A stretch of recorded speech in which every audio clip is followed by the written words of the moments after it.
الرحيم. الصلاة والسلام على سيدنا محمد وعلى آله وصحبه وسلم. معكم أم مودة. النهاردة إن شاء الله هنعمل أكل صحي، هو صحي وجميل في نفس الوقت.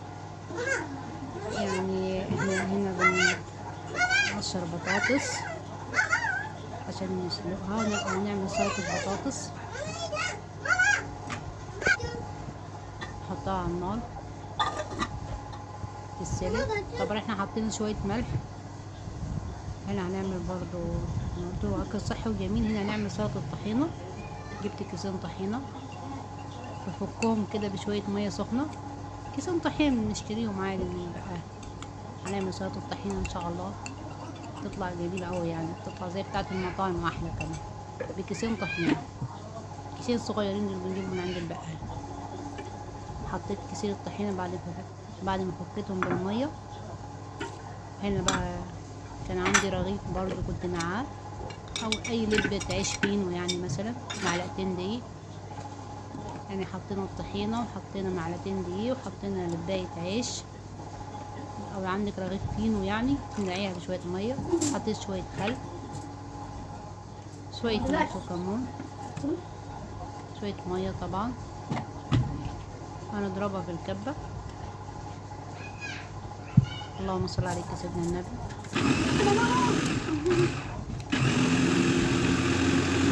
طبعا هو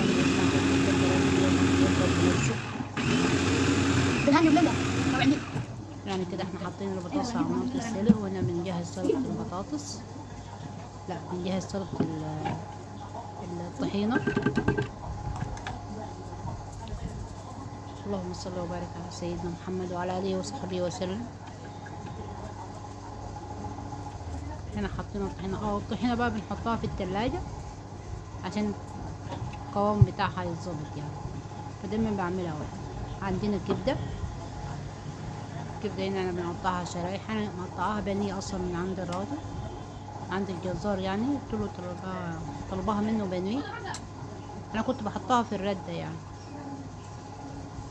اقطعها شرايح، بصغر الشرايح يعني، اقطعها كده واحطها في الردة. طبعا عشان ما اطولش عليكم، انا الكبدة بتتغسل بالخل.